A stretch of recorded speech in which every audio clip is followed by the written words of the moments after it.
This is the new Krypton by Argon 18. It's the Montreal company's all-road bike. That means you can do a lot with it. You can race it, and you can explore with it, whether that's on paved routes or gravel ones too.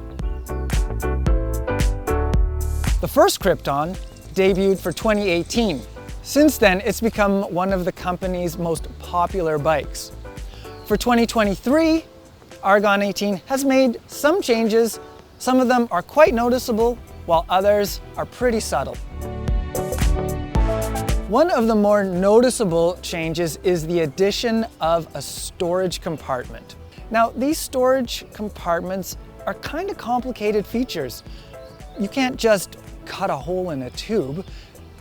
Things need to be reinforced afterwards. But in the case of this down tube on the Krypton, the shape of the tube actually helps to support the hole. And designers only were required to add a little bit more material for reinforcement. This Krypton is the second level bike in the lineup. Above it is the Krypton Pro. Now, I've had some experience testing the old Krypton Pro, and that was a few years ago. I remember it handled quite well.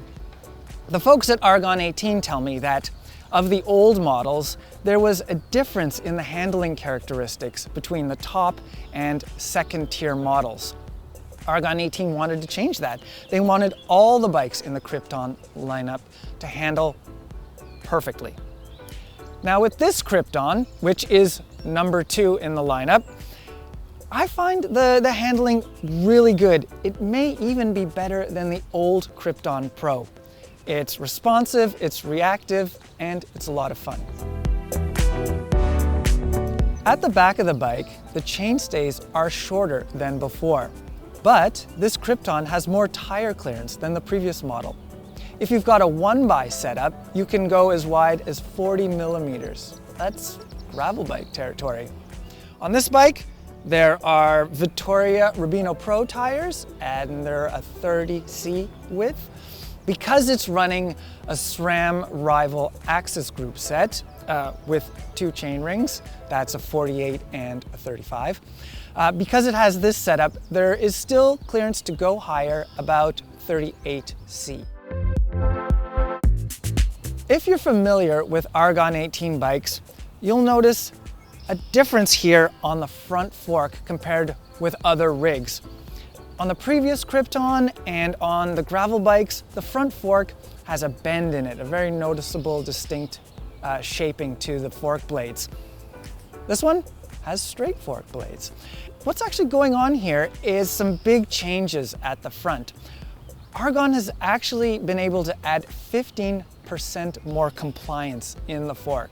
That's a pretty big jump. They've done so without affecting the stiffness you need when you're cornering or in a really hard turn. But that 15%, that added compliance, will do a lot for comfort and control. Argon 18 has made some design and component choices that make living with the Krypton much easier than some of the more complicated machines out there. The brake hoses are not hidden in the stem. They run just underneath it and then tuck in just above the head tube. This setup makes changing the handlebar or the stem easier. The C-post is a standard round tube with a 27.2 millimeter diameter, and there's a threaded T47 bottom bracket. This bike weighs 8.62 kilograms. It costs $6,300. The Argon 18 Krypton is a versatile bike. As I said before, you can race it, and you can also take it on big rides on a variety of surfaces. I think this Krypton is a really fun machine.